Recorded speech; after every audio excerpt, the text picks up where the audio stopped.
Hello, welcome to Citizens Forum. It's Wednesday, April the 26th.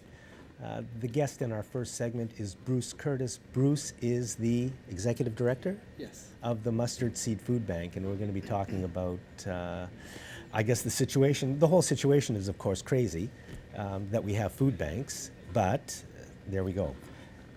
So, Bruce, we were just talking about this. You said the Mustard Seed is the biggest, and there's about 20 food banks in the city right now. Yeah, there's numerous food banks that function. Some are neighborhood houses, some are food bank sanctioned. We're actually the largest food bank distribution, rescue and food security rescue and distribution center. So we're actually taking food in, cleaning it, gleaning it, sorting it, making sure the best is put back into the food hampers for the neighborhood houses and the food banks that are in the neighborhoods to make sure the best food gets on the table of the individuals and families that need it. How many people are coming to food banks in Victoria in a month? Well, it's an astronomical amount, and I'd have to put together all the numbers from the other agencies, but at the end, what we're doing at the Mustard Seed, what we're seeing is every month we're impacting 5,000 individuals, and that includes kids and whatnot in families. So it will take 2,500 people that are coming for food hampers and food just to get food for the table, but that also rolls out into the families that they're supporting as well. So it comes out to about 5,000 people. That's for you. That's for us alone. And then there's... And then you can multiply that by the neighborhood houses that, and I would say 10 to 15, and you can multiply that. They're much smaller in scope, but again, every little bit just adds to the sad state that is, there's a lot of food insecure in Victoria right now. A lot of people, for a lot of systemic reasons, a lot of choice reasons, but a lot of systemic reasons that people are impoverished and needing that support. To make sure that they have other funds to pay their rent, to pay bills, and can make that decision a little easier. And I mean, the Mustard Seed is in the position of food distribution for people who need it. I don't know if you want to comment on the bigger picture or... Well, there is a much larger picture. I mean, at the Mustard Seed Street Church, where what I get to be responsible for, we have a complete continuum of care because a food hamper is meeting an immediate need. It's solving an immediate problem that the person is having due to whatever reason, whether it's social assistance isn't meeting the It's because the people are poor. There's more and more yeah. poor people in the city Absolutely. and in the country. Yeah. And the cost of living, I've just migrated here in the last year, and it's no different than the Lower Mainland where I came from. It's quite expensive, and the wages are low. I think the systemic things about looking at living wage and various things like that need to be addressed. I think it's not just government. I think it's not just an agency or a person. I think it's just society in general. We have to look at these things honestly and say, what do we need to do that people don't have to live like this and with this need? Well, if you're asking me that question, I'll say we have to build more democracy, so what we people want is reflected more in what our governments do. Mm-hmm. And you see the downside of what's happening every day. Well, we do, and I mean, I see a lot of hurt and trauma. I see a lot of people. I see a lot of people in fear. I see a lot of people stressed, and the stressors are, what do I do for my family? I see people having to make tough choices, feeding myself or my kids. And it is challenging to watch, seeing that and the ripple effects of that on a family system, dynamic within the household, or just individuals, motivation, depression levels. And it's tough to see, which leads to other things. It could lead to homelessness. It could lead to addiction issues. And no one thing is compartmentalized. It doesn't even have to lead to anything. It's a mess just being there. It really is. And I think, well, I really do know, and it's maybe a lofty goal on my end, but Mustard Seed Street Church has been around 41 years, and I would love to see, I was saying this earlier, that in 41 years from now, that we as society have come and we've solved the problem. There's enough food to go around. We can do it in 5 years. We can do it now. Yeah. In local Victoria, across Canada, there's enough. There's enough to go around that we could literally, I believe we could end hunger here at home. And then the ripple effect, that would be wonderful across Canada. Yeah. It really would. No problem. No problem. We can do it. It's there. I think it's just getting the right people or everybody maybe together to say enough's enough. Yeah. What do we need to do for these individuals that are living in this place of need? And it just, again, that plethora, need leads to need a lot of times. And they're just It's a waste of people. lives. You know, it's a waste of the unemployment is a waste of lives. The homelessness is a waste of lives. And this is crazy. Why should people in Canada be having to make these kinds of decisions when there's absolutely no need for it, except, you know, the people who run the country, that's where they're at. So meanwhile, you're opening up a supermarket. One of our goals is, you know what, it's a beautiful thing. And we've opened up our new warehouse, and that's going great. We've doubled our capacity to get the best food in and the best food back to the individuals in need. And you're very close to Douglas on Queen Street, I think? We're on Queens is the mother site. The warehouse is over on Viewfield, 808 Viewfield. And our Queens Avenue location, 625 Queens, we're actually going to take the warehouse there where we used to store the food, and we're going to transform it into a Shopping with Dignity supermarket. And basically what that does is every individual has assets. And so what it does is it says, I want to change from an impoverished mindset to an empowered mindset. And so it's returning choice, dignity of choice to individuals. And what that does is, one, it saves waste. So we're not just giving a hamper to somebody, and inside they may not want everything. So it saves waste. Two. So how's it people will come into like a supermarket with points or something, and they'll be able to shop and buy what they want. Buy what they want. Sounds good. Choose what they want, what their kids will eat, what they will eat. And the other beautiful thing about that is just giving a food hamper is kind of enabling. There's a phrase I have, and it's engagement for transformation. The person's coming, and there's a systemic need why they're there, and what's going on in their life.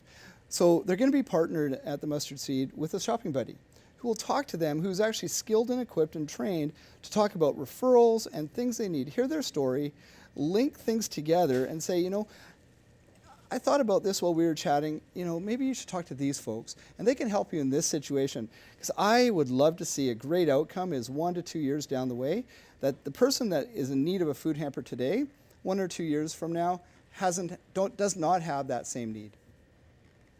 Well, I hope so also, because that will suggest a better world. But in today's world, if one person moves up the ladder, somebody else gets bumped down. So I'm sure you see that at the Mustard Seed, because it's growing. It's not getting smaller. No, and the need is growing. And as the population of Canada grows, things change. I think there's other things that, we look at social assistance, and I did an interview on the news about how with the new budget, social assistance hasn't changed. It didn't go up. And yet the cost of living has gone considerably up, and people can't make that work for them to afford rent, to pay a phone, to put food on the table. And so I think things need to move together. So if the cost of living's moving, a living wage has to move. Social assistance support has to move. Various things have to move with it. And I think if that happens, then you'll start to see some greater change. Yeah, but that ain't going to happen. Well, I mean, if we keep advocating for things and keep our hearts and minds forward thinking in this, and we get more people, I think, to think and feel and to want to have a movement in this direction, you know what? It's like interviews like this that raise awareness, educate to the need, and then motivate people to act. Yeah, and it would be nice if there was a way that we could come together and actually act on this, because I don't think any of us, well, no, that's not true. There are some who do. But I'm sure the large majority of us don't want food banks to exist. We want people to be properly housed. Mm-hmm. We want more housing so that the people who are buying houses don't have to pay so much for it. We want better, we want all of this stuff. And it would be nice if there was a place you could vote that would get it. But well, and I think that's where the advocacy piece comes in, and yes. and you can put pressure on on different things to say, you know, this is a real thing, it's a real situation, it's a real need, and we need to step up. As individuals, we need to step up as society to meet this head on, combat it, and I believe it can be overcome. Yes, you're absolutely right. It can be overcome. I don't know if our current political structure can do it, but then we just have to change the political structure. And proportional voting is a big part of that. Do you ever think of proportional voting from your perspective of just the role of proportional voting in building a better society in which there would be fewer food banks? You know, I've heard of the concept, but I haven't given it a whole lot of thought, to be honest, Jack. I just am trying to focus in on the things we do day to day, but also motivate just the general populace to say, let's band together and you know, regardless of what's going on beyond our control, because I think there's some things that are beyond our control, let's take control of the things that are in our control. Let's do something. Yeah. So I'm sure the Mustard Seeds can always use both money and food donations. We can. You know, as we expand to meet the growing need, and it is a growing need. You know, we're seeing a lot more families, we're seeing a lot more seniors with the pensions not cutting it anymore. We're seeing a lot more working poor. I mean, 80% of our service catchment is really working poor. It's not the addicted or homeless or the stereotype that most people would think. It's actually those folks. And you know what? As we grow to meet that growing need and we look to combat and meet that head on, yes, financial support is always there. We also, you know, looking for various donations of, you know, materials and gifts and kinds, and always, without volunteers, we cannot grow at all, because you can't hire every person to fill every position. We need volunteer support, and we are always looking for volunteers. Okay, so I think your website, I hope, has been on the screen. Yes. And on top of that, if anybody Googles the Mustard Seed Food Bank, they'll find you as I did. Yeah. Well, I hope if we do another interview in 6 months, the Mustard Seed will be a little bit smaller because the need is less. And we can easily do that. We just have to take control of our country. Yeah. I think so. I think it can be done. Maybe 6 months is a little too quick. Start. But it's a good start. I would love to see that happen. At least not growing anymore. I mean, you know, the need is growing. That's crazy. Yeah, and it really is crazy. The situation out there, if you look at it, I think it really can break your heart. If you hear the stories and you know, to hear the sorrow and the pain and the struggle behind it, it is heartbreaking. You know, and especially when kids are involved and just people in general. Everybody. It doesn't matter. You know, it does break your heart. It makes you weep. Bruce, we're out of time. Thank you very much. Thank you for all the work the Mustard Seed does. And thank you to everybody who's watching this. And we all know that we can fix this up. So we just have to get focused enough to start to do it. Thanks for watching this segment of Citizens Forum. Welcome back. This is segment 2. It's Wednesday, April the 26th, and I'd like to thank the volunteer crew and Shaw staff that make this show possible every 2 weeks. Our guest in this segment is John Gunton, and John is one of the people fighting this never-ending sewage treatment fight, but now the fight has moved into James Bay, which is about to be put under attack by the sewage treatment regime. And maybe you can start by telling us a bit about your background and then what's going on. Certainly. Well, I've lived in Victoria now for 6 years, and in those 6 years I've watched this sewage project evolve.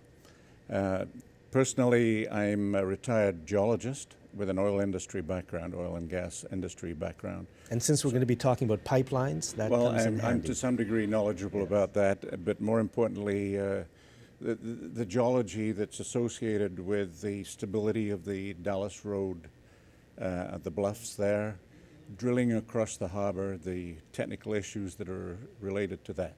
So there's some relevance to in my background to those issues. Yeah. So what's happening, because right now the sewage comes to Clover Point, which is over here, but it has to go to McLaughlin Point, which is over here. And there's going to be a pipeline built from Clover Point to just past Ogden Point, where the cruise ships come in. We all know that.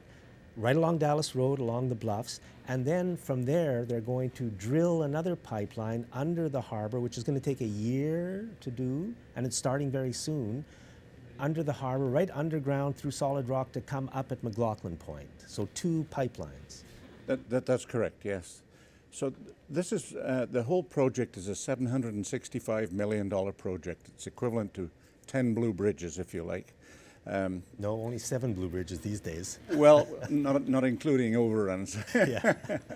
Yeah, right. And there'll be more overruns on this one, Potentially, and that's a good point, because the CRD taxpayer is on the hook for those overruns. The other portions of the funding that are provided by the provincial government and the federal government do not. No, they're fixed. They're fixed. They're fixed. Only we are on the hook for everything else. So the taxpayer, the CRD, and so what we're talking about is 7 municipalities in the core area of the CRD are contributing to this project, and their sewage is collected at 2 points. One at Clover Point, which is the one that you've described, and the other one is at Macaulay Point on the Esquimalt side. But both those points then have to transmit the sewage in pipelines to the McLaughlin treatment plant, which is located, as you know, on the Esquimalt side. So at issue here, in particular my area of interest and concern, is the design of taking the sewage from the Clover Point, roughly half the sewage from this 7 municipality area, from Clover Point through to McLaughlin Point. And again, that's going to mean a pipeline along Dallas Road. That's correct. All the way from Clover Point to the James Bay Anglers Club, right, which is just past Ogden Point. And then under the harbor, through solid rock across to McLaughlin Point. Each one of these projects is about a year. There's going to be massive noise, I can tell everybody, so it's going to be crazy. But well, there are 2 issues. One is the actual disruption that's going to be involved, result from this work over the next 2 years. The traffic disruption, the noise disruption, dust and so forth. I think we have to put up with that to advance the project. But to me, the greater concern is the stability of the Dallas Bluffs, to dig a trench, to place in that trench a 48-inch diameter pipeline. 48 inches in diameter. And then you have to sort of make room for it and then sink it into the ground. And that whole coastline is geotechnically at risk, by which I mean that there's evidence for the coastline eroding back, and that puts the pipeline in a very vulnerable position in years to come. And with the earthquakes that occur in this area, the slumping that might be associated with those earthquakes, and that cliff would fall away and expose the pipeline. Now, I think you also said there's a potential alternative, which is to put a pipeline on the seabed, just on the floor of the ocean, out a little ways, and run, just put the pipeline there and run it from one place to the other. Simpler, cheaper? It's an elegant solution. There are several things about it which make it elegant. One is that it would probably be accomplished in 6 months or less. From talking to contractors that are experienced in laying pipelines on the seafloor, and it's been in practice for the last 35 years around the world. Unfortunately, the CRD still hasn't heard about it. Well, no, they've never considered it, and I don't know why. The original engineering group that designed the overall project, Stantec, to my knowledge, have never considered it. I may be wrong, but I've never seen any information to say that they've considered it. And yet our neighbors up the road here in Nanaimo, for example, have just recently, last year, completed a 2.2 kilometer pipeline laid on the seafloor. Slightly different, but nonetheless, it's a technology which is well known, well understood. Okay. What are the costs of the 2 different ways of doing it? That's a really good question. The CRD don't know what the costs of doing the land route are. We've asked them repeatedly for what those costs are. They have an overall budget figure, but they don't know the cost of that particular component. Even for the CRD, that's going a bit far. I mean, how can they know the price of the whole thing without knowing how much? But have you got, is there any approximation? Is there a general ballpark figure out there? Well, It yes. just gets crazier and crazier. There are the two parts to the pipeline. One is the under harbor, the crossing, the tunneling that's going to take place under the harbor. That number has been published at about $34 million. Okay. The Dallas Road trenching, however, there's never been a release of how much that might Is cost. laying a pipe on the ocean floor cheaper? I think that's a good question. I Seems believe like it it should is. be. All you need is a pipe I believe on the it is. floor. Let me say that the 2.2 kilometer pipeline that was laid up at Nanaimo cost $14 million. Okay. And how much? And we're looking at $35 million for the one. For the tunnel. Okay. And how far is that? That's 1 kilometer.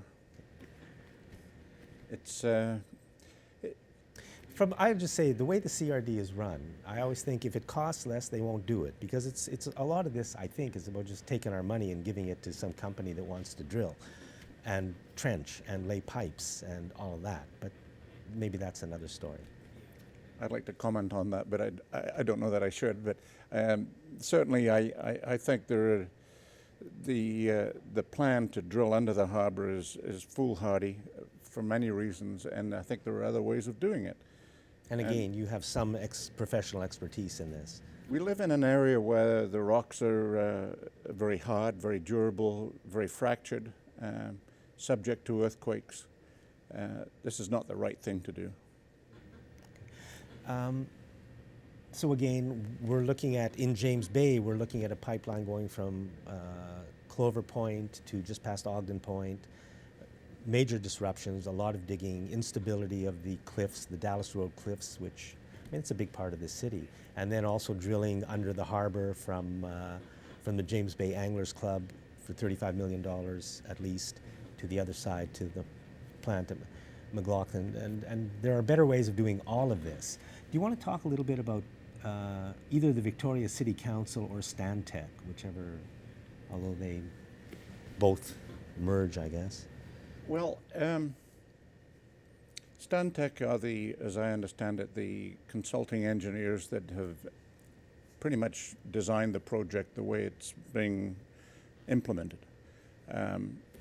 So they've been engaged by the CRD to do this, and the project team has been formed and is now implementing that particular project. So that's a $765 million project. And they're up against the deadline of having to complete it by midnight on the 31st of December, That 2020. deadline is really up in the air, but they pretend. They'll tell you that it's not, No, that's something that they but just they like have everything to do. else they and say. that's their excuse for, Yes. for not listening to other points of view like ours. And for the fear that, that the deadline would be jeopardized. You know, these are the people we elect, and really, there are some big questions about what they're doing. Do you want to talk a bit about the project board? The project team, the project board, is headed by a lady called, her name is Jane Bird, and she has a legal background. I believe she's a lawyer. And then she's engaged, or they have been engaged, a number of other managers, if you like. They report to to a committee of the CRD that are responsible for the approval of the whole project, and they invite comment, input from the public, and I have spoken to them 3 times now. You get 4 minutes to speak to them. It's a one-way conversation. You state what it is you wish to say, and then the trapdoor opens, you disappear. I'm joking, but there's no real dialogue at all. There's no potential for dialogue with them. So They're above that. Yeah, there's an attitude in this whole project of paying lip service, I think, to community input. There have been a number of community forums that we've attended, And it's discouraging at these forums to get your points across and to engage in dialogue. And that's really our hope, our proposal to the city and to the CRD is that we can engage with their engineers and talk about alternatives from a technical point of view. These are technical matters. I've been dealing with these kinds of issues for a long time. I mean, I know you're up against a brick wall. They are not interested. They're not interested. I'd just like to mention that the 4 city councillors who are on the CRD and have pushed this ahead are Lisa Helps, Ben Izzet, Jeff Young, and Marianne Alto, I believe. What's Lisa Helps' position been? I'm sorry? What's Lisa Helps' position been in assisting you with this mess that's coming into James Bay? Well, we've written directly to her and to her council, and at this point we haven't heard back from them formally. When did you write? We wrote several days ago, and we've not heard back from them. What are you asking for? We're asking them to try and coordinate and help us organize this forum with the Stantec engineers to engage with them to talk about the reasons why they don't wish to consider the seafloor pipeline that we're proposing. Why they're adamant on going ahead with the Dallas Road trenching. Okay, so unfortunately we're out of time, but this is huge. The plan they have is going to be, I think, a massive disruption of thousands of people's lives in James Bay. That's what's coming. And maybe in Vic West and Esquimalt as well. And here's an alternative being proposed that seems to be much simpler, much cheaper, much less noisy, much less trouble for everybody. And the CRD and the project board and the City of Victoria refuse to look at it, or seem to refuse to look at it. So here we are. This is how crazy it's gotten. John Gunton, thank you very much. Thank you. And thanks for watching this segment of Citizens Forum. Welcome back. I just want to say a few words about the John Nuttall and Amanda Carodi case. I just heard that the Trudeau government is appealing the decision of the judge to set John Nuttall and Amanda Carodi free because they were entrapped by the RCMP, which they most certainly were. There's absolutely can be no question about that, and all I'm doing is repeating what the judge said. She said, and this is talking about the fake terror bombing on July 1st, 2013, where bombs were placed at the legislature on a day when lots of people and families and children were going to be there. And this was all done, according to the judge, by the RCMP. None of it would have happened without the RCMP making it happen, she said. John Nuttall and Amanda Carodi were the 2 people who they used to make it happen. There were approximately 200 RCMP officers involved in this case. I've been told that several of them contacted their own lawyers because they were worried that what they were doing was illegal. And plus, this was being discussed at the highest levels of the RCMP and the Prime Minister's office, according to testimony during the trial. So, but John Nuttall and Amanda Carodi were not the targets here. We Canadians were the targets. Our leadership, based on what the judge said, created a fake terror bombing.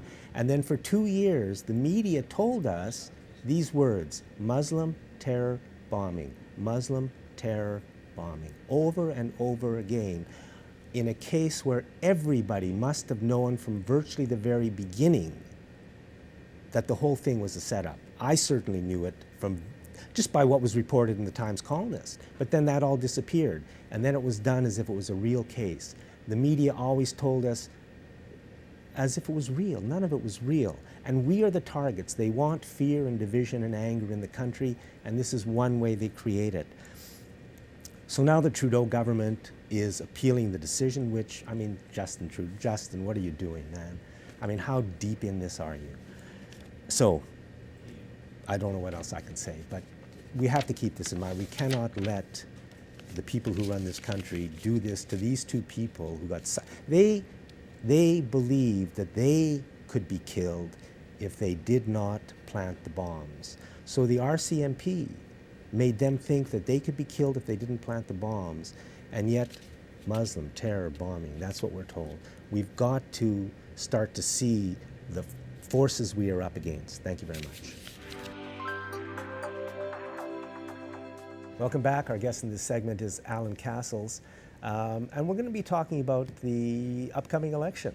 And I guess the NDP and Liberal positions, especially on the issue you're most interested in, which is drug policy and drug research. Yeah.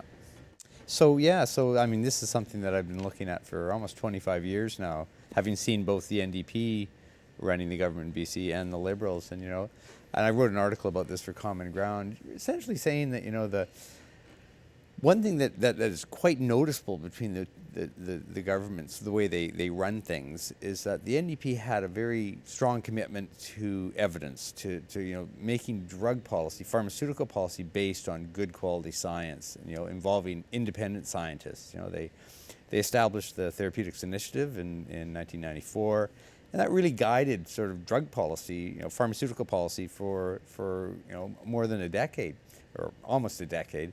When the Liberals took over in the the early 2000s, things started to shift. They established a pharmaceutical task force that was very heavily laden with people from the pharmaceutical industry, and you started seeing changes right away in how drugs were being approved and covered and so on. And the bottom line is not every new drug that comes along is something that's worthy of public coverage. You have to assess it. Is it good value for money? Is it safe? Is it effective? Will it be used appropriately? And those are strong questions that any government's got to ask. And if you've got a government in power that has, gets political donations and has, other ties to the pharmaceutical industry, you see that kind of science-based decision-making getting eroded. And we've seen this, quite frankly, with the Liberals over the last 15, 16 years. I mean, that's a real indictment. No people should be allowed to govern us if this is the way they operate. Well, the bottom line, I guess, is that the drug companies need to make money. They're all about profit. They're all about making their drugs being used as wide and as thoroughly as possible. And the way they do that is to get governments involved in covering them, right? So they become covered benefits under pharmacare. The problem with that is that we have two different motives here. The companies want profit. The government really, if they're interested in maintaining the health of the population, they're interested in safety and effectiveness. So oftentimes those two things clash. And if you think the Liberals, for example, are interested in safety and effectiveness, or are they interested in doing what the pharmaceutical industry wants? Well, quite frankly, we've seen the erosion of this kind of evidence-based policy making over the years. Probably one of the worst examples of what happened is during the health firing scandal in 2012, where the Ministry of Health fired 8 drug safety researchers. It was quite a scandal, and it took... It is. It still is a scandal. It took more than a year for them to admit that they'd made a mistake. They kicked it to a local lawyer who did a quick review. That wasn't satisfactory. One of the researchers committed suicide, and the family of that researcher had... Yeah, so I know the story. And Yeah. my question is there a link to the drug industry in this? Were these people put out of business because they were doing something that the drug companies didn't want done? Well, the pharmaceutical industry is very good at hiding their fingerprints, right? So they may have fund specialists, fund patient groups, and others to speak for them. In terms of their fingerprints on this scandal, the Ombudsman did a 1.5-year review of this firing scandal and essentially said that there was no interference from the political level or from the pharmaceutical industry. Now, personally, I've had dealings with the Ombudsman's office many years ago, and I do not trust the Ombudsman's office. And they're part of the government of BC. They're run by Christy Clark. See, and some of the researchers said, look, what we need is a public inquiry. Exactly. We don't... the Ombudsman, as good and as honest as he is. No doubt he's a wonderful guy. Others still question whether Of that was course. a legitimate process. You might say, well, it's over now, it's in the past.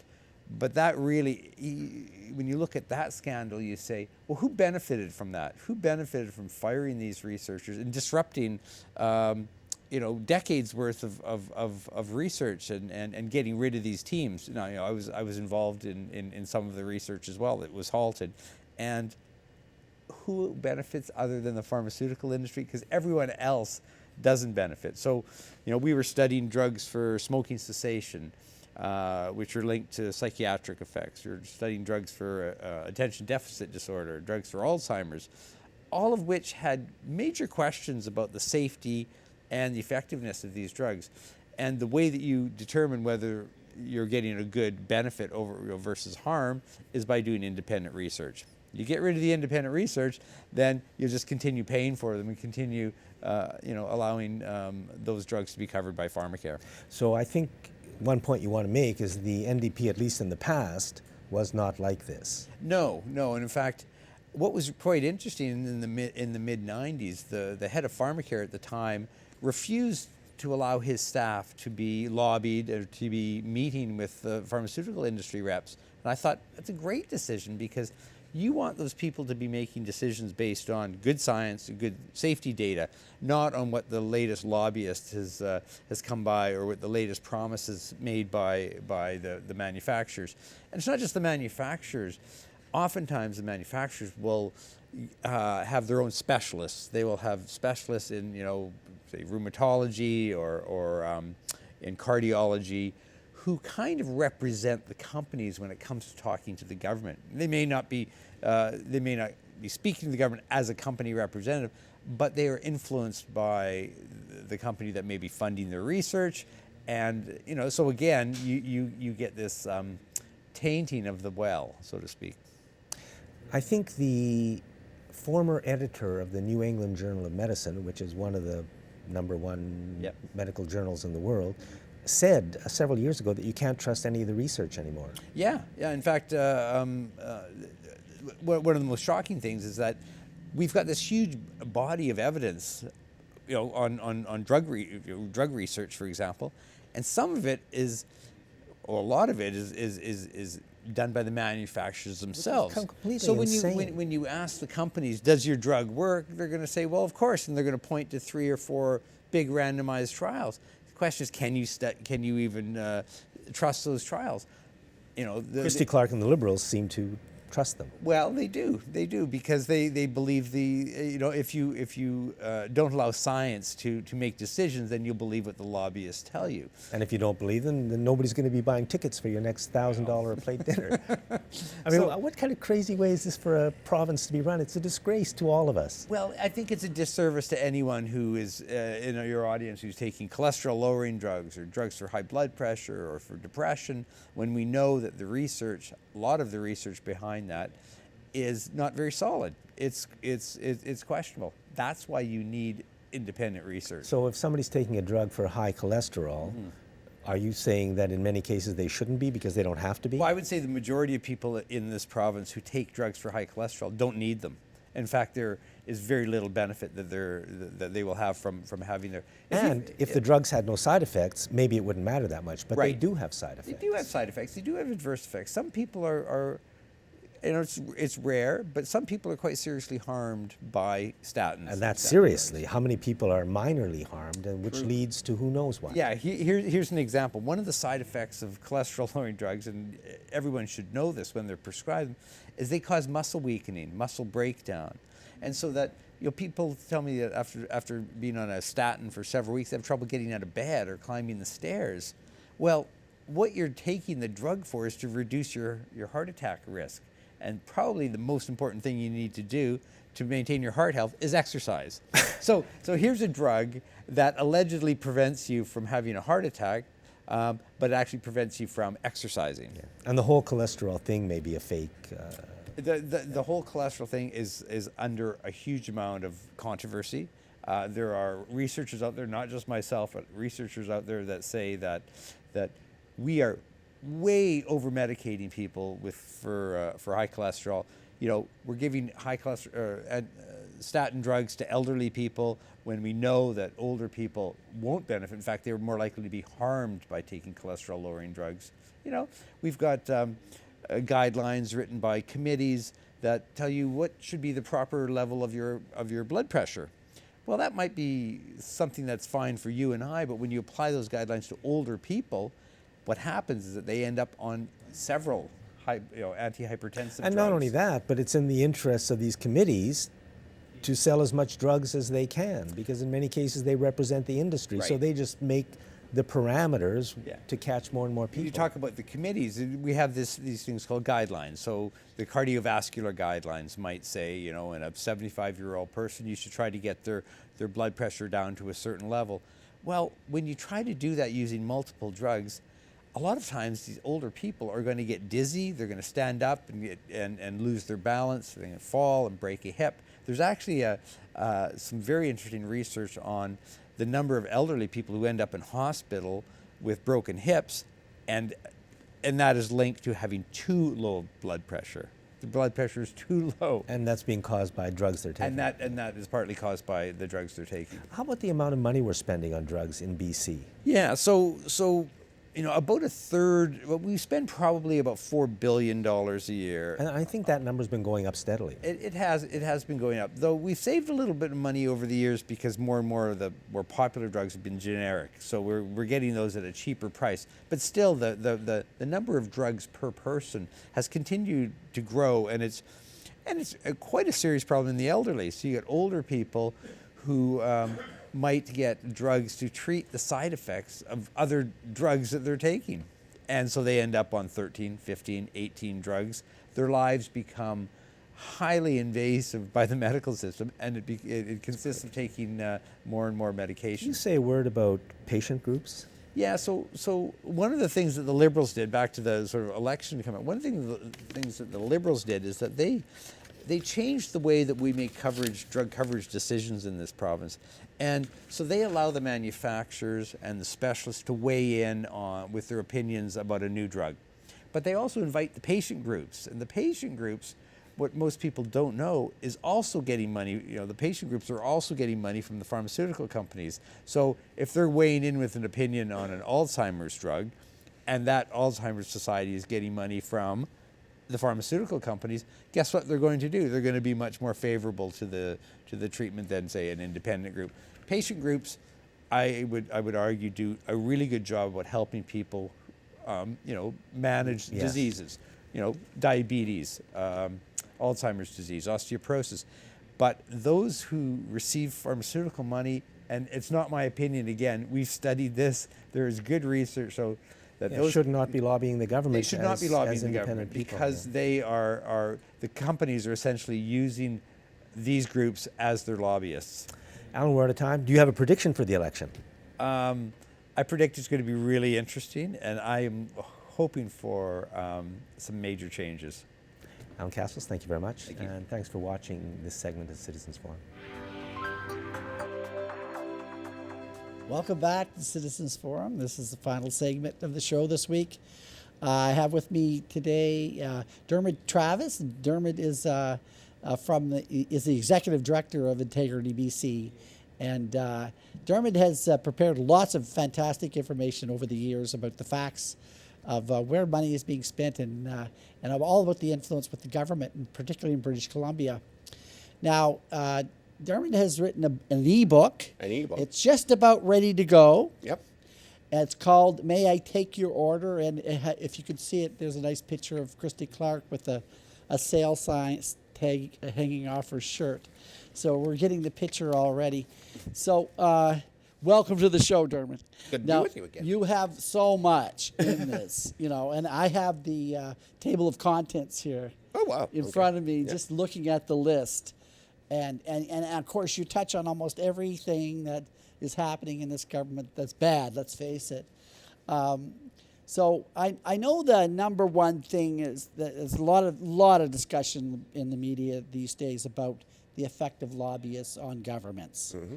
And of course, there's the other thing that's going on, as you pointed out, is just the effect of big money, of lots and lots of money pouring in the British Columbia funding all the political parties who are willing to accept the money, which would be, at this point, I believe it's the Liberals and the NDP do accept corporate funding, and it's unlimited.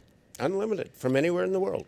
So now, okay, here's Even the government of China has donated to the BC Liberal Party. that's what I was going to say. What, like, is there any Western democracy, let's say, that has no cap on financing other than British Columbia? Is there any governments that you know of? Saskatchewan has very similar rules Okay. to BC.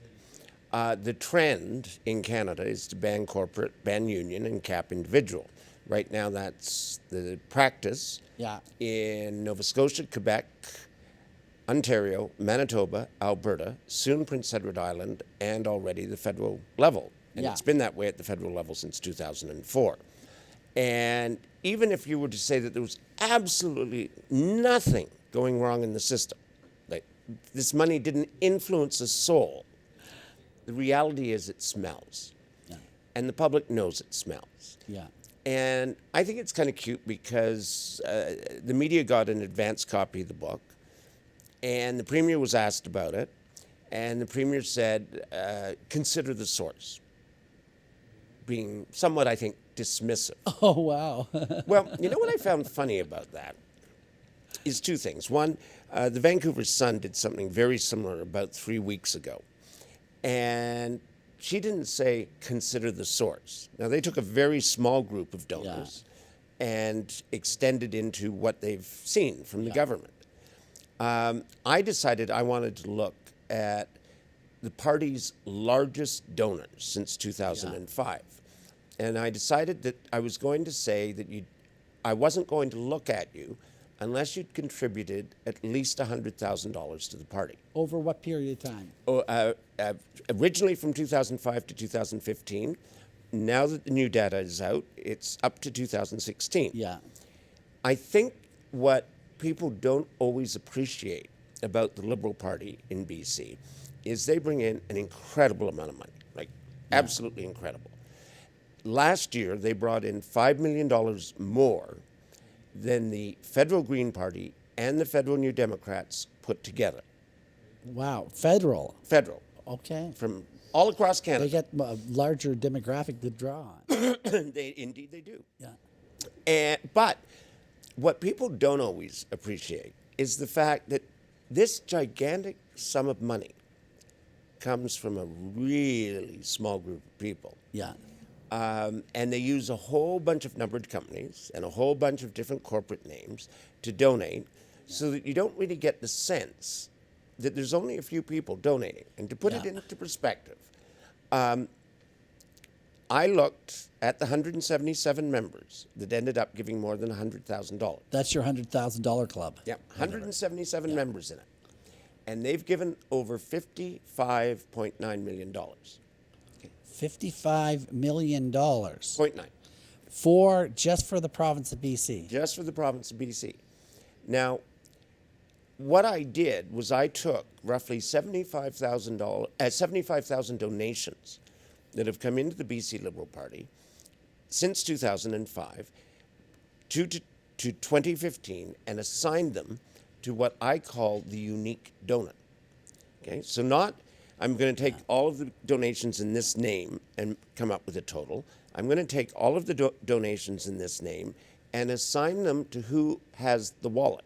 So even though there might be a string of 3 or 4 names in a company that donates, those names keep reappearing in other donations, that kind of thing. A Vancouver businessman who passed away in January used 30 different companies Oh my God.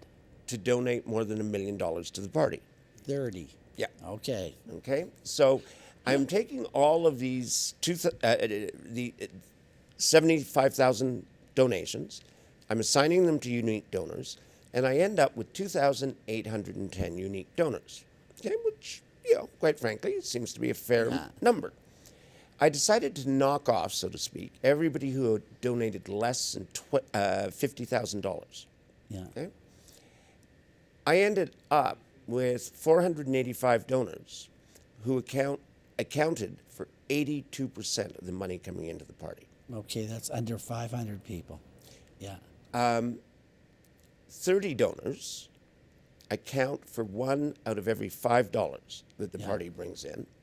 50 donors is equal to what the Alberta Progressive Conservatives brought in for the same period of time from all of their donors, personal, corporate, union.